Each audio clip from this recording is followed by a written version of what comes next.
Venkatesh advanced pain clinic, నొప్పి మాయం, surgery దూరం. For appointments 9155515563. ఎప్పుడన్నా టాలీవుడ్ ఇండస్ట్రీలో మీ అబిలిటీస్ గురించి anybody sceptic about your roles అండి? అంటే ఎలా, నాకు అర్థం కాలేదు. అంటే స్కెప్టిజం ఉంటుంది కదా, అంటే other actors from other actors or directors మీకు వేషాలు ఇచ్చేటప్పుడు కానీ ఒక కైండ్ ఆఫ్ ఒక టైప్ స్టీరియో టైప్ రోల్స్ మీకు రావడం కానీ, ఈయన చదువుకున్నాడు, ఈయన కలెక్టర్, ఈయన పద్ధతిగానే చేస్తాడు, ఈయనకి ఇవే ఉంటాయి, అలాంటి ఉన్నాయి ఉన్నాయి. దాన్ని నేను బ్రేక్ చేశాను. అంటే ఐ కెన్ సే విత్ ఏమన్నా సాటిస్ఫాక్షన్ దట్ నాకు వచ్చినన్ని వెరైటీ రోల్స్ మిగతా నా లీగ్లో ఉండే క్యారెక్టర్ ఆర్టిస్ట్ రావట్లేదేమో అనిపిస్తుంది నాకు. లైక్ ఒక కామెడీ, ఒక విలని, పెద్ద కాపులో భయంకరమైన విలన్ వేషం వేశాను. మహానుభావుడు ఇచ్చిన మారుతి గారు మంచి రోజులు వచ్చేలో ఒక ఒక ఒక సాడిస్ట్ టు ద కోర్. అంటే నాకు నచ్చిన వాడిని కరోనా తెప్పించి చంపేయాలని ప్లాన్ చేసేంత బ్యాడ్ ఫీల్ వేషం ఇచ్చారు. I could do it well. Ashokavanam Arjun కళ్యాణ్లో ఒక హెల్ప్లెస్ ఫాదర్ సడన్లీ కూతుర్ని ఎవరో తిడితే అప్పుడు దాకా నిశ్శబ్దంగా ఉన్న మనిషి ఒక్కసారి బరస్ట్ అవుతాడు. నా కూతురు జోలికి వస్తే కాళ్ళు చేతులు తీసేస్తాను, మీరెవర్రా నాకు చెప్పడానికి నా కూతురు గురించి, తను ఏం చేసినా నాకు okay, I stand by her అని చెప్పి. అప్పుడు ఇంటర్వెల్లో ఆ సీన్ అయిన తర్వాత ఇప్పుడు I'm father of A 25 years old girl. ఆ ఏజ్ గ్రూప్ వాళ్ళు అందరూ వచ్చి మా నాన్న గుర్తొచ్చాడండి ఆ సీన్ చూస్తున్నప్పుడు I really went in to tears. భలే నచ్చింది నాకు. అద్భుతం. అంటే ఇండస్ట్రీలో ఆల్రెడీ మీరు చేసే క్యారెక్టర్స్ చేస్తున్నటువంటి సీనియర్ సక్సెస్ఫుల్ క్యారెక్టర్స్ ఉండగా వారందరినీ కాదనుకొని శ్రీనివాస్ గారికి అవకాశం రావడం దగ్గర నుంచి, దాన్ని మీరు ప్రూవ్ చేసుకోవడం దగ్గర నుంచి, అది మీరు సక్సెస్ఫుల్గా ఎలివేట్ అయ్యి ఇంకా కంటిన్యూస్గా సినిమాలు చేయడం దగ్గర నుంచి, ఇదంతా అసలు చాలా పెద్ద అచీవ్మెంట్గానే చూస్తాను. అచీవ్మెంట్ ఎందుకంటే ఇప్పుడు అంటే అది ఊరికనే డెస్టినీ అని చెప్పలేం కానీ sir, me destiny put me here, నన్ను డెస్టినీ తీసుకొచ్చింది. ఇంత కాంపిటేటివ్ వరల్డ్ లో how did you create a space for your self is my question. That is దానికి నేనేంటంటే నాకు పిచ్చి బేసికల్గా. నాకు ఒక పట్టుకుంటే ఒక కైండ్ ఆఫ్ ఎక్సెంట్రిసిటీ ఉంటుంది. ఏం చేస్తారు అందరి దగ్గరికి వెళ్ళి నాకు వెళ్తాను, నాకు ఇప్పుడు ఇంకా తగ్గింది అవసరం లేదు. But still I'm a good trier for getting roles. ఏం చేసేవాళ్ళు అందరూ ఫోన్లు చేస్తాను, ఆఫీస్కి వెళ్తాను, కొంచెం అవసరం లేదు మహా అయితే. అంటే బేసిక్గా నాకు కొంచెం అనాలు కూడా అంటే 100 చేస్తే 5 వస్తాయిగా. 100 ఫోన్లు చేస్తే 5 వేషాలు రావచ్చుగా. మీరు 100 ఎందుకు రావాలి, మీకు 100 ఎందుకు వచ్చేయాలి? అక్కడే ఇప్పుడు కుర్రాళ్ళు దెబ్బతింటున్నారు. వెళ్ళాం సార్ ఆఫీస్కి, నో అన్నారు. నో, 1000 ఆఫీస్కి వెళ్ళు, 950 దానికి ఒకటి చెప్తారు. మీరు కలెక్టర్ కాబట్టి మీరు మిమ్మల్ని గౌరవిస్తారు, ఆఫీస్కి వెళ్తే మీకు అపాయింట్మెంట్ ఇస్తారు, కొంతవరకు కరెక్ట్. అంటే మీకు ఆ సెల్ఫ్ రెస్పెక్ట్, డిగ్నిటీ ఉంటాయి. సెల్ఫ్ రెస్పెక్ట్ ఏం పోలేదు, డిగ్నిటీ ఏం పోలేదు.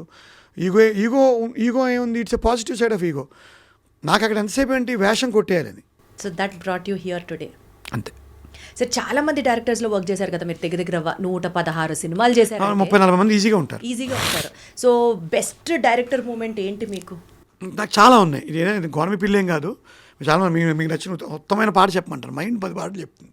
Best directorial moments are with Maruthi గారు, అనిల్ రావుపూడి గారు, ఇంద్రగంటి మోహన్ కృష్ణ, గీతగోవిందంలో ఫాదర్ ఇచ్చిన పరశురాము, సుబ్రహ్మణ్యపురం అని ఒక చిన్న సినిమాలో వెళ్ళిన వేషం ఇచ్చాడు సంతోష్ జాగర్లపూడి. అండ్ ఫైనల్లీ అశోకవనంలో అర్జున్ కళ్యాణ్, రవికిరణ్ కోలా.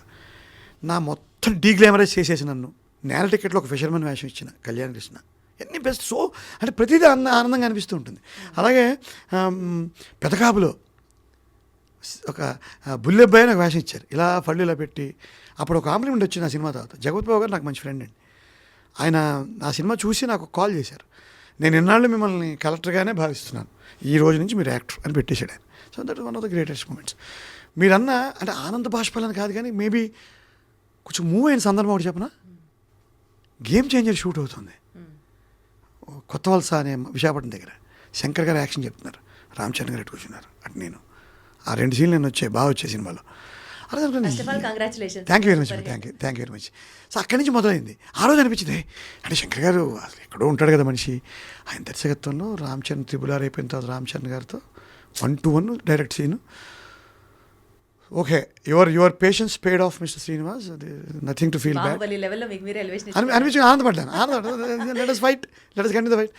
అమ్మ ఇవ్వాలి ఇదంతా మీరు డీప్ టాక్స్ అని పెట్టి ఇది ఎందుకు ఇంతలా ఇది మాట్లాడుతున్నానంటే this should be eye opener for youngsters. 100% sir. ఓపిక ఉండదు. కొంతమంది కుర్రవాళ్ళు పుట్టుకతో వృద్ధులు అని రాశాడు శ్రీశ్రీ గారు.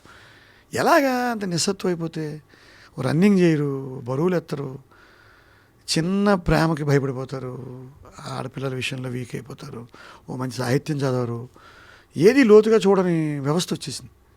లోతుగా చూడండి, అధ్యయనం చేయండి, మీలోకి మీరు చూసుకోండి. ఏం సినిమా పిల్లలు, సినిమా యంగ్స్టర్స్ కూడా తగులుతూ ఉంటారు. శ్రద్ధ ఇది అంటే మీకు ఇవాళ పలికింది కాబట్టి అంబా అనక నాకేం పలికింది? 5 ఇంటర్వ్యూలు దొబ్బెట్టుకుని ఇక్కడికి వచ్చాను చీఫ్ సెక్రటరీ అవ్వాల్సిన అండి. నాకేం పలికింది అంబా? నన్ను మొత్తుతూనే ఉన్నాడు దేవుడు. అదే కదా, ఎప్పుడు దవడమే కొడుతూనే ఉన్నాడు దేవుడు. కొట్టిన ప్రతిసారి అంతే రియాక్షన్ లాగా లేస్తున్నారు. ఎంత లేచని తెలియదు కానీ, ఎంత లేచని తెలియదు. అలా ఆయన చెప్తాడు, విశ్వంబర అనే దాంట్లో డాక్టర్ శ్రీనారాయణ రెడ్డి గారు చెప్తారు. అసలు ఏంటి సార్ ఈ సంక్రాంతి సినిమాలకి ప్రతి సినిమాలో ఉన్నారు మీరు. ఉన్నానుగా, ఆకులు రాలిపోతే చిగురాకులు పుట్టవా అన్నాడు. అంతే. ఎప్పుడో ఏదో అవుతుంది, ఏమవుతుంది, అల్టిమేట్గా చస్తాం లాస్ట్కి. సిరివెన్నెల సీతారామశాస్త్రి గారు చెప్పాడు, పుట్టకా చావు రెండే రెండు, నీకు అవి సొంతం కావు, జీవితకాలం ఒకటే ఉన్నది నేస్తాం, ఏం రంగులు వేస్తావు వేసుకో అన్నాడు. ఏ రంగు ఓ రంగు బాగుండదు ఎవడు అప్రిషియేట్ చేస్తే నీకేంటి చేయకపోతే. అంటే ఇంత ఈజీగా ఉండడం కరెక్ట్ చేయగలరా అంటే మానసిక వ్యవసాయం ఇది చేయాలి. ఏడుపు వస్తుంది, దుఃఖం వస్తుంది, అసలు మీకు బాధ ఉండదా? ఎందుకు ఉండదండి? ఏడవను, ఏడుపు తక్కువ. డౌన్ అయిన సిచ్యువేషన్ చాలా ఉన్నాయి. లాస్ట్ ఇంటర్వ్యూ పోయినప్పుడు సివిల్ సర్వీస్లో నాకు గ్రూప్ 1 పెద్ద ఇష్టం కాదు. ఈ డిఎస్పీ ద్వారా ఐపీఎస్ అవ్వడం, కొంతమంది ఆర్డీఓల నుంచి ఐఏఎస్ అవ్వడం, అంటే వాళ్ళని కించపరిచి నాకు ఆ రూట్ ఇష్టం కాదు. నేను అల్టిమేట్గా అక్కడే చచ్చాను, అది వేరే విషయం. కొడితే ఏనుక్కుమసం డైరెక్ట్ ఐఏఎస్ కొట్టాలా, 24 ఏళ్ళకి కొట్టాలనే ఉద్దేశంతో 22 ఏళ్ళకే ఫస్ట్ అటెంప్ట్ రాసి చచ్చాను. లాస్ట్ అటెంప్ట్ పోయినప్పుడు అప్పుడు సెల్ ఫోన్లు లేవు ఇంకా, 1996 జూన్ ఆఖరి ఇంటర్వ్యూ పోయింది. నేను ఆ రోజు పేపర్లో చూసుకోకుండా నైట్ హిందూ ఆఫీస్కి వెళ్ళి, హిందూ ఆఫీస్లో ఫస్ట్ కాపీ వస్తుంది, వెతుక్కున్నాను, పేరు లేదు, అయిపోయింది. Civil services episode is over for my in my life. 4 అటెంప్ట్లు అయిపోయాయి, లాస్ట్ ఇంటర్వ్యూ కూడా పోయింది, 4 ఇంటర్వ్యూలు పోయాయి. I was 25. 11:30 అయింది రాత్రి. అంతా నడిచాను, ఊరంతా నడిచాను, ఇది హైదరాబాద్ అంతా నడిచాను, ట్యాంక్ బండి మీద కూర్చున్నాను. నాకేమి సూసైడ్లో ఏం థాట్స్ ఏం లేవు, రావు కూడా. అక్కడ కూర్చున్న తర్వాత సిరివెన్నెల సీతారామశాస్త్రి గారిని గుర్తు తెచ్చుకున్నాను. ఇలా అక్కడికి వెళ్ళి ఒక ఎస్టీడీ బూత్ మా అమ్మకి ఫోన్ చేశాను. అప్పుడు మా అమ్మ ఫోన్ ఎత్తి ఏమైంది అంది. మా అమ్మకి ఏం తెలియదు, మా అమ్మ నిశాని, మా నాన్న నిశాని. మా కమ్యూనిటీ బ్రాహ్మణంలో చదువులు ఎక్కువ ఉంటాయి, అయినా చదువుకోలేదు వాళ్ళిద్దరు. అప్పుడు మా నాన్నగారు మా అమ్మ కొంచెం వాళ్ళకి చెప్తున్నప్పుడు గొంతు గాద్గద అంటారు కదా, కొంచెం పూడుకుపోయింది అంతే. That was the one moment when I just చిన్న బాధ కలిగిన సందర్భం అంతే. పెద్దగా నేను ఏడ్ చేసిన సందర్భాలు ఇవన్నీ ఎందుకు చెప్తున్నానంటే, నా విషయం తెలియాలి పిల్లలకి, యంగ్స్టర్స్కి. చాలామంది నన్ను ప్రొజెక్ట్ చేయరు, బికాస్ సినిమాల్లో మీరు అన్ని సక్సెస్ఫుల్ క్యారెక్టర్స్ చేశారు, కోట్లు సంపాదిస్తున్నారు అని మాత్రమే, అంటే మీలో ఉన్న లవ్వీ డవీ సైడే చూపించకూడదు. I also wanted to know the other side of you also. It was a pathetic and a painful journey. Civil services పోతుంటే ఓ పార్ట్ లాగేసుకున్నట్టు ఉంటుంది జీవితంలో. ఇంటర్వ్యూ పోతే ప్రిలిమ్స్ పోవడం వేరు, మెయిన్స్ పోవడం వేరు, ఇంటర్వ్యూ పోవడం ఏంటి ప్రతిసారి అన్నిసార్లు. ఎందుకు చెప్పుకుంటున్నాం అంటే, చదువుకునే వాళ్ళు, సినిమాలో ట్రై చేసేవాళ్ళు, ఏ రంగంలో ఉన్నవాడు. ఇందాక మీకు చెప్పాను కదా, మన అవసరం సమాజానికి ఎప్పుడప్పుడు ఏదో రూపంలో పడుతుంది, పడుతుంది సమాజానికి. సినిమా ఇండస్ట్రీకి పడవచ్చు, మీరు యాంకర్ అయితే మీ దీనికి పడవచ్చు, నువ్వు డాక్టర్ అయితే ఇంకో దాని చోట పడవచ్చు. ఈ ఎవరు గొప్ప ఎవరు తక్కువ అనేది అదే ఇప్పుడు అనేది సినిమా ఇండస్ట్రీలో కూడా. సార్ ఈ 2 ఫీల్డ్స్లో సార్, పబ్లిక్ సర్వీసు, సినిమా, ఈ 2 ఫీల్డ్స్లో సార్ అందరూ అని నేను అనను కానీ, but there are few people ఆడవాళ్ళని ట్రీట్ చేసే విధానంలో there is a difference in each respective field. అది పాలిటిక్స్ కానీ సినిమా కానీ. మిమ్మల్ని నేను ఈ క్వశ్చన్ ఎందుకు అడుగుతున్నానంటే, you have come from an humble background, మీరు చదువుకున్నారు, మీకు ఆ డిస్క్రిమినేషన్ తెలుసు, ఎవరితో ఎలా ట్రీట్ చేయాలి అన్నది. అది పబ్లిక్తోనే డీలింగ్, ఇది పబ్లిక్తోనే డీలింగ్. ఆడవాళ్ళ పట్ల కొంత ఇల్ ట్రీట్మెంట్ జరిగినప్పుడు కానీ, లేకపోతే ఇట్లాంటి అఘాయిత్యాలు ఆడవాళ్ళ మీద జరిగినప్పుడు కానీ మీ నోటీస్కి ఉన్నప్పుడు, అట్లీస్ట్ బికాజ్ 2 ఫీల్డ్స్ మీరు చూశారు కాబట్టి, ఏమనిపిస్తుంది సార్ నీకు? అంటే అది మనుషుల్లో ఉన్న తప్ప, లేకపోతే జనాల్లో ఉన్న బిహేవియరల్ తప్ప, లేకపోతే ఆడవాళ్ళు అంతలాగా మారుతున్నారా? How do you have to see the whole scenario? బేసికల్గా దాసరి రంగాచార్య గారు ఆయన మృత్యోర్మ అమృతంగమయ అని ఒక పుస్తకం రాశారు. ఆ పుస్తకం పేరు మృత్యోర్మ అమృతంగమయ. విలువలతో కూడిన భారతదేశ సమాజం, సంస్కృతి మృత్యుకేసి ఎలా వెళ్ళిపోయిందని రాశాడు. మనం ఇప్పుడు మృత్యుకేసి ప్రయాణిస్తుంది సమాజం. అందులోనే ఆడవాళ్ళు ఇల్ ట్రీట్మెంట్ కూడా ఒక భాగం. ఈ వేషధారణల వలన ఇవన్నీ, ఎస్పెషల్లీ కాస్టింగ్ కౌచ్ అని సినిమా ఇండస్ట్రీలో ఇంకా అది ప్రపంచవ్యాప్తంగా వచ్చేసింది. నేను 3 మార్పులు చెప్తాను. ఫస్ట్, వివాహ వ్యవస్థ వీక్ అయిపోయింది.